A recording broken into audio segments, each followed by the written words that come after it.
Welcome to the Startup Help Desk, your source for answers to questions about starting companies, building companies, and the meaning of life.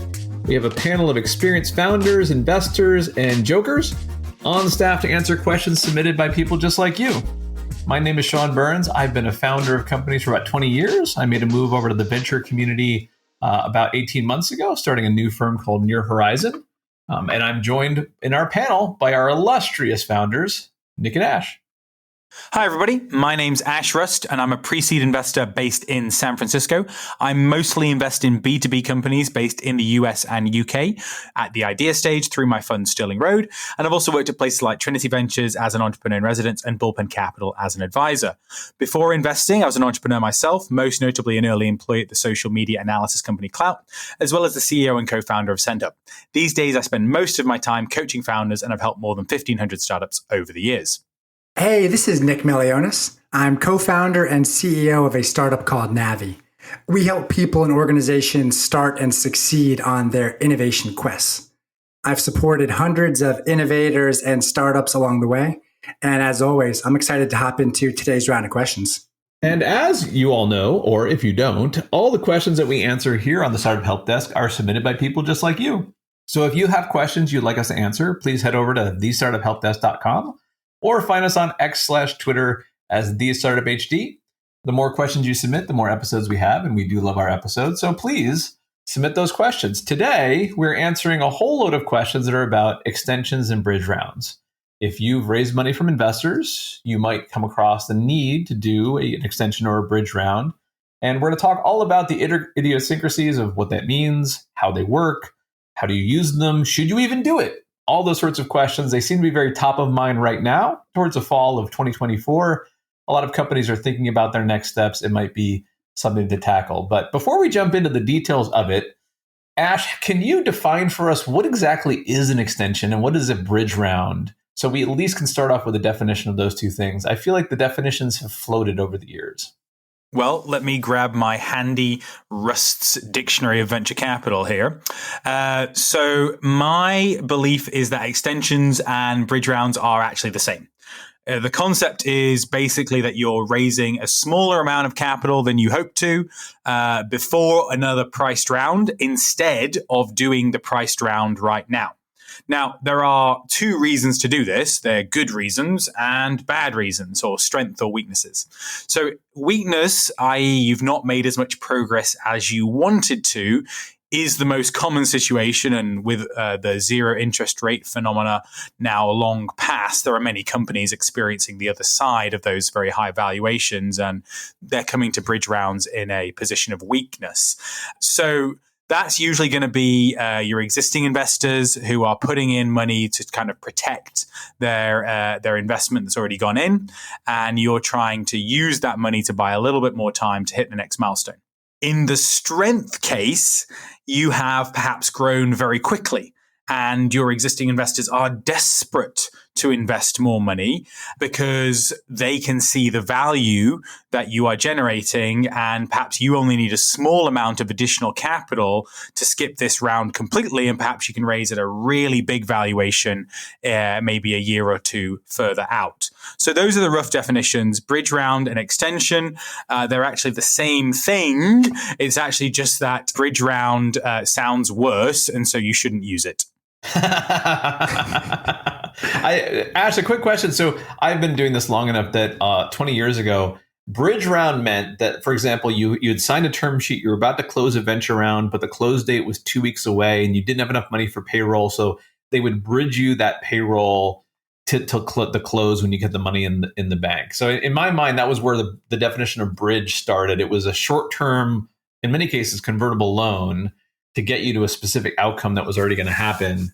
It sounds like what you're saying is what it means now is your existing investors invest more in the company to get to the point to do more. Is that right? Correct. Now, there are some situations where you would have some kind of bridging situation, maybe to a liquidity event like an acquisition, and maybe it would be a convertible note with some kind of multiplier. I do see those quite often, but oftentimes, the most common thing today, a bridge round is going to be someone who wants to continue with the business and they need more time to hit the next milestone. And that's going to be months out, maybe even a year. Sounds good. Well, there you go. Some bridges over troubled waters here. Okay, let's jump into it with our first question. Again, these were all submitted by people like you. If you don't like the questions, you should head over to our website and submit better ones.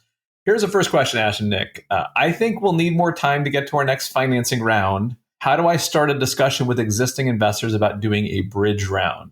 The first answer is you should call it an extension instead of a bridge, to Ash's advice. But what else do we think? Ash, what do you think? Well, hopefully this isn't the first time they're hearing from you.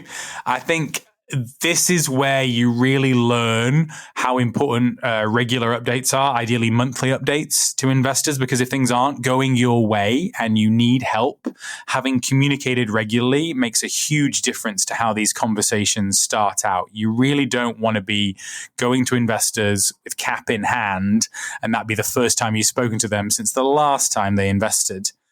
Assuming you have communicated with them or we've gotten over that hump, we want to make a basic plan first with projections and the hopeful expected outcomes, which are going to lead us to a great priced round or, as I mentioned earlier, liquidity event. Once you've got the plan in place and it's relatively credible, then we want to start off with our friendliest folks. So the people who know you well, who, kind of have to believe in you because of the existing relationship being so close. Use them to get the early yeses, and then you build momentum from there and go down the cap table in that order. Nick, what do you think? Yeah, I think that's spot on. And to your point, the golden ticket here so often is not coming in cold. If you've got an existing relationship with your investors and you've been able to regularly keep them tuned in, it becomes significantly easier to approach this topic because they're aware of it and they were able to predict that you were in this need. I'd say the two things that are worth considering as some additive thoughts.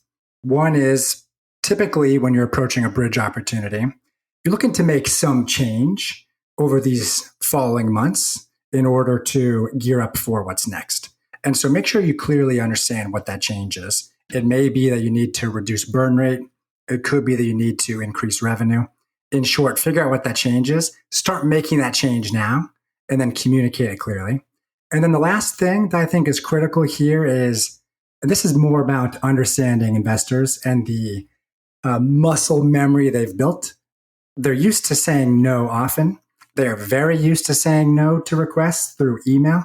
And so in this case, I would say find a way to meet with them in person or over the phone in order to break through this conversation. And would you grab them by the wrist, Nick, as you make the ask? Any suggestions on how far to push this? I think it depends on how big of a bridge you need. That'll be the ultimate deciding factor. Bridges over troubled water. Yeah, exactly. Yeah, that's where I stand on that one. I have this image of like in the very, very old days, like back in the 1800s, you'd all sit around a table in the boardroom and they'd pass a hat around and all the VCs would have to put money in the hat, one of those old style stovetop hat. I really feel like that's how it should be done these days. We should actually ask people to put money in person so you can watch, see who doesn't do it. Ah, so true. So that means bring people a big don't hat. wire on time, so it can be shamed. Yeah, on the day. Exactly. Yeah, that would definitely that would definitely show up some European investors. That's for sure. That is good. A follow-up question. This wasn't part of the question submitted, but as a follow-up, I have noticed that quite often, when people do approach their investors about doing an extension or a bridge, the standard VC response is, "I don't want to do a bridge to nowhere." So a bridge to what?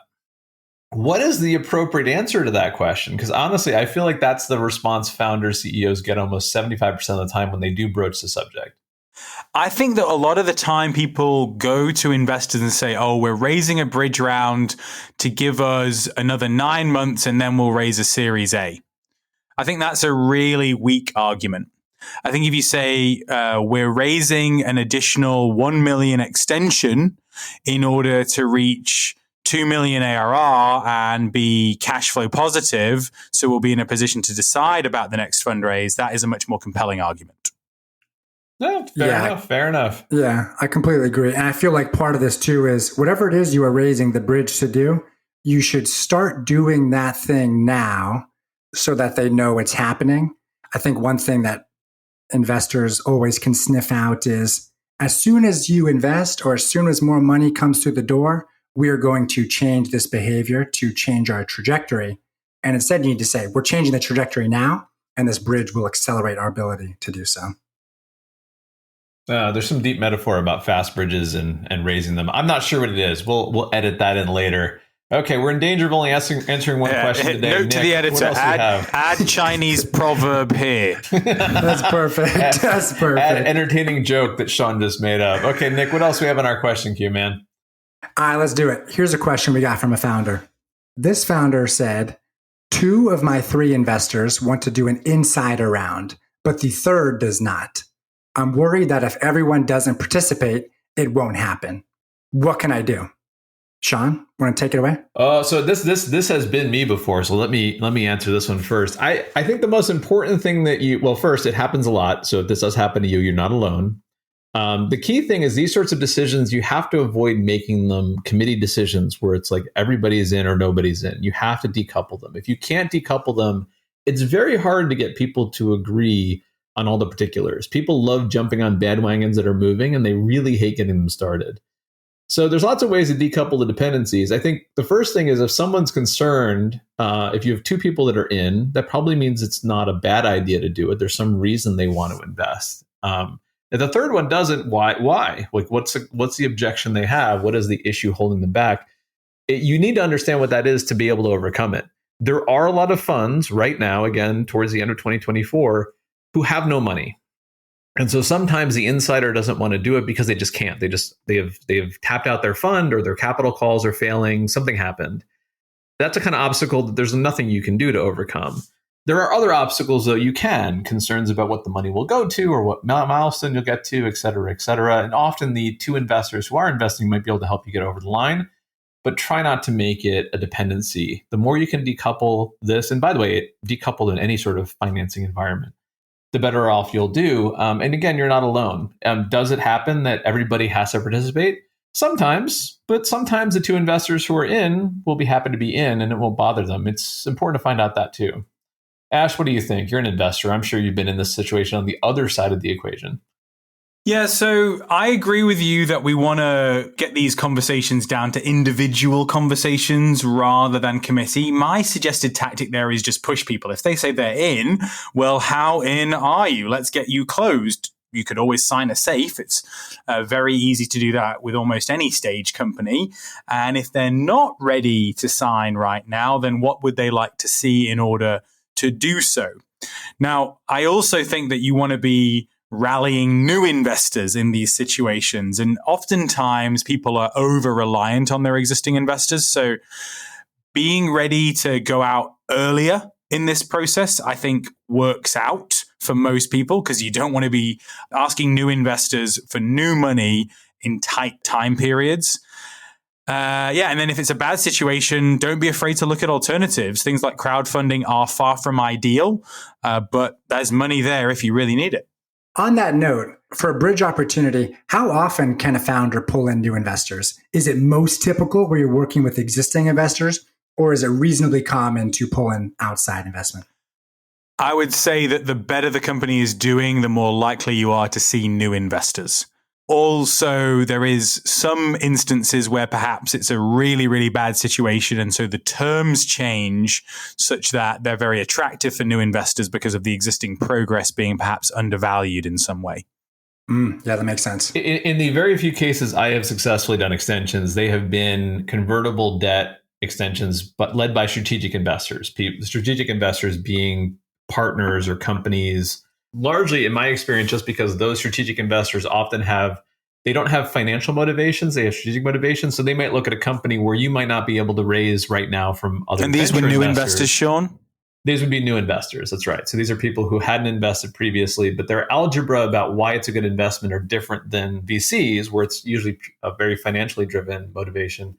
I have done that and it has worked out, but that's the only time I have personally been able to bring in new investors, were strategic investors. Yeah, got it. That makes sense. Well, let's keep going. Ash, what else do we have in our question queue about extensions and bridge rounds? All right. My board is offering to do an extension, but asks me how much we need. How do I figure that out? I like to think about this question focused around a startup that is seeking a bridge because they know they need to meaningfully change their trajectory in some way.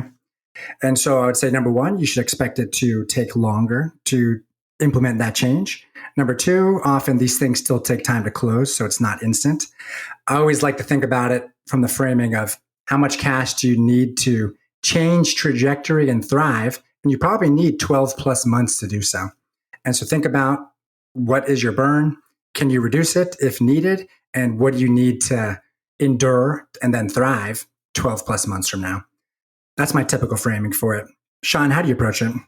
I mean, I agree with what you said. I'm a little bit less precise about the amount of time and more about like the next milestone. Like where are you trying to get to? And I think that's true of any financing round, but probably more so with extensions, which is you have to have a specific milestone you're trying to get to. Maybe it's a certain growth rate, a certain amount of revenue, a certain number of customers. Like what is it? What is that milestone we're getting to, and how much does it cost to get there?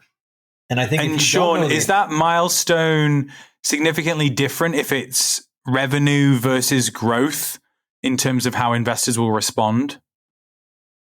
I think so. I think that if you, for example, let's say that you're raising money, but you think you have the ability to start growing instead of 50% year over year, 100% year over year, that gets investors a lot more excited than an absolute dollar value. In my experience, just because again, venture capital is all about growth rates, and it's not like if you magically get to $1 million annual revenue, you can raise more VC money. A lot of it is the first and second derivatives of that, which is how fast are you getting there and where are you projected to go next. That's my experience.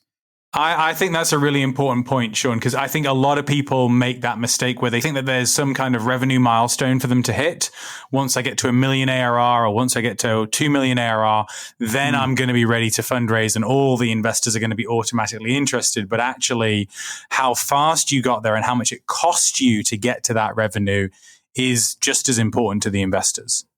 Agreed, 1,000%. And so make sure you've agreed on that milestone first. And then whatever you raise needs to be more than you think you need, because I mean, I don't know a lot, but I'll tell you this, it always is more expensive. It takes longer to get to where I think I'm going than I start out. And you don't want to be in a position of the worst possible outcome, I think, for an extension is you raise an extension from your existing investors, and then you have to go back and ask for another one. Because I don't know what the hit rate, success rate would be on that second one, but I have to imagine it's close to zero. I don't know, Nick and Ash, if you've seen it, but I don't think it's a high play. Well, it's not necessarily a zero on that go back, but I tell you what does happen. The founders don't keep their jobs. Ooh, yeah, interesting. We haven't talked about that factor of it. How often are there adverse impacts? Not the company continues on, but the founders or the CEOs are out as part of this extension. How often do you think that happens, Ash? I'd say you're going to see a founder disappear, at least 50% of the time with each one of these sort of quote unquote major mistakes. And so this is an important thing everybody needs to keep in mind, which is there can be repercussions that are not financial about these sorts of maneuvers. And if you were going for an extension, especially if inside investors are your only option, that these outside investors are not an option, they have an enormous amount of power over you. And to Ash's point, they can exercise that power to point the company in a direction they think it should go, regardless of what you think. You're almost, I don't want to say you're at the mercy of them, but the power dynamic shifts very radically. And at this stage, too, you are no longer selling them on the vision and these ambitious outcomes. They've got some data, so they understand the reality, which means that they can absolutely come with some consequences.